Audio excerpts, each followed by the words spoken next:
Burnout is not tiredness. Burnout is not having a bad week. Burnout is not having a good night's sleep.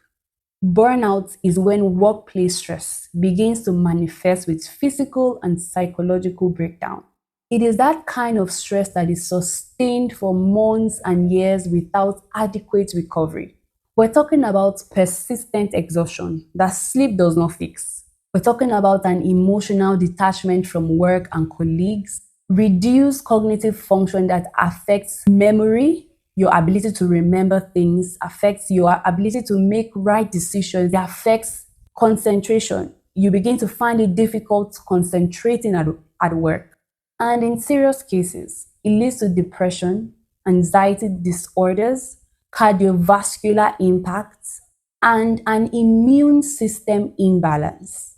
This is not a personal weakness due to the capacity of the individual. This is a psychological response to an unsustainable environment.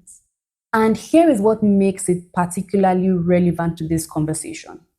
Rest is not a luxury that prevents burnout. Rest is a mechanism by which the human nervous system recovers from stress. Annual leave exists not because someone was feeling generous in the 1960s. It exists because research, decades of research, has shown that humans cannot have high performance without periodic disconnection from work, deliberate disconnection from work. When an organization discourages leave, it is not getting the best from its employees. It's actually doing a disservice to the organization. You eventually get to pay off these debts of having your employees accumulate their leaves. You will pay it off with sick days, with resignations, with errors, and with wrong decisions. There is a belief, and I have held versions of this myself, so I'm not throwing stones. There is a belief that working extremely hard, sacrificing personal time, and being always available is what separates the committed person from the casual. That the people who work the longest are the most committed and most valuable, and the rest of the people are unserious or disloyal. This belief is not supported by any evidence. Research across industries has shown that productivity does not scale linearly with hours. After a certain threshold, generally around 15 hours to 18 hours per week, additional hours produce diminishing returns, and in many cases, negative returns as the quality of output degrades. A rested employee working 40 focused hours produces better work than an exhausted employee working 60 distracted hours. A manager who prides themselves on never taking leave is not the hero of the organization. They are very often the person whose decision making is most times compromised. Their relationships are strained and are running on an adrenaline that will slowly and eventually burn out. And this is very important because they are modeling a behavior for everyone who reports to them. They are creating a standard that nobody can measure up to without having consequences or harm come to them.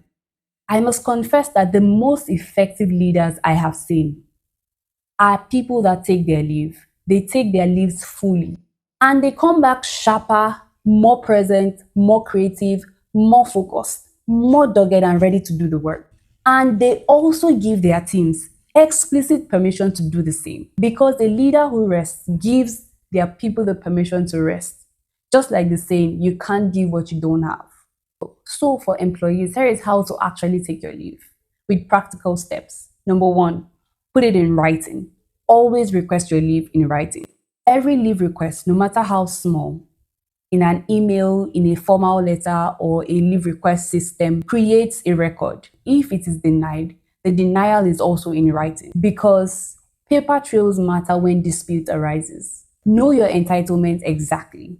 Read your contracts and your organization's HR policy.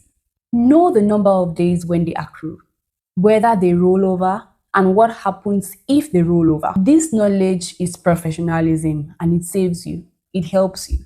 The third thing is plan your handover so there are no excuses. The most common reason leave is denied is the "what about your work" conversation. Remove that argument entirely.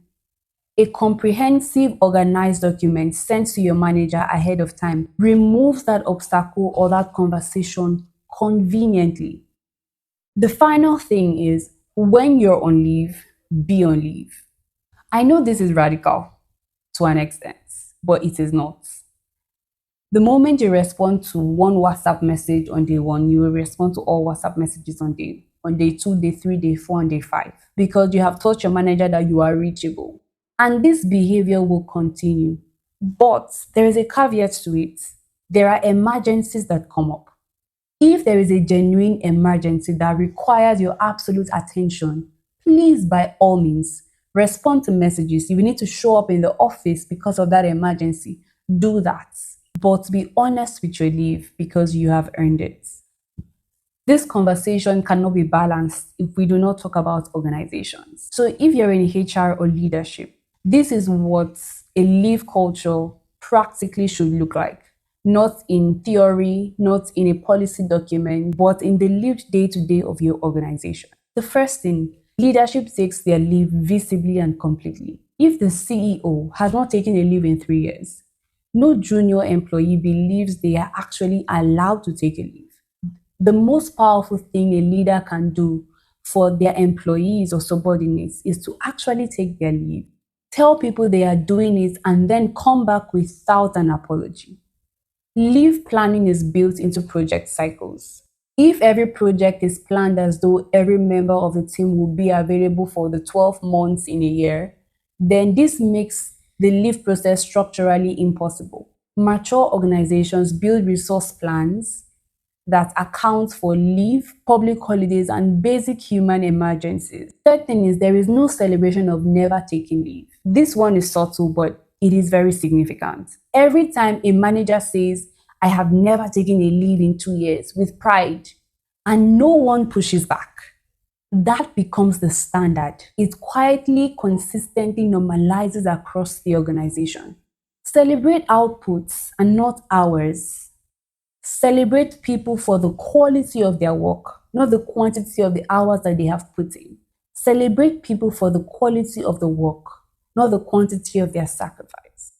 Don't get me wrong, sacrifice is important. It's important that people go out of their way to ensure that they do their work. It's important that they go over and beyond to do their work. Celebrate that, acknowledge that, praise that. But it should not be at the detriment of their rest or their leave, where someone is working overtime because they want to show that they have put in so much into this, but there is no output or results to show for it. The last but not the least, which is funny, is acknowledge mental health days. Not everyone who is unwell has a visible diagnosable condition on day one. Mental exhaustion and anxiety are real, and they affect the day-to-day output of your employees. If someone shows up on Monday and says, "I need a mental health day," acknowledge it, even if it's 1 day or 2 day off. Give them their mental health day and allow them go back and just breathe in some fresh air away from your work environment. Do something different. You could just be taking a walk in the park for the whole day. That is their mental health day. Because they haven't come with a doctor's report to say, "Okay, I am diagnosed of depression or anxiety or something," doesn't mean that people are not going through one thing or the other.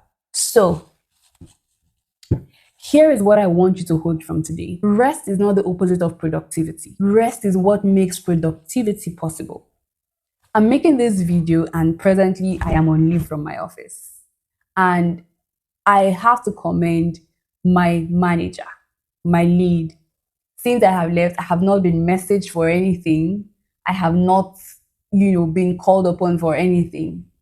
Sometimes I have some clients reach out to me. What I do is I let them know I am on leave, but I'll pass you on to a colleague of mine.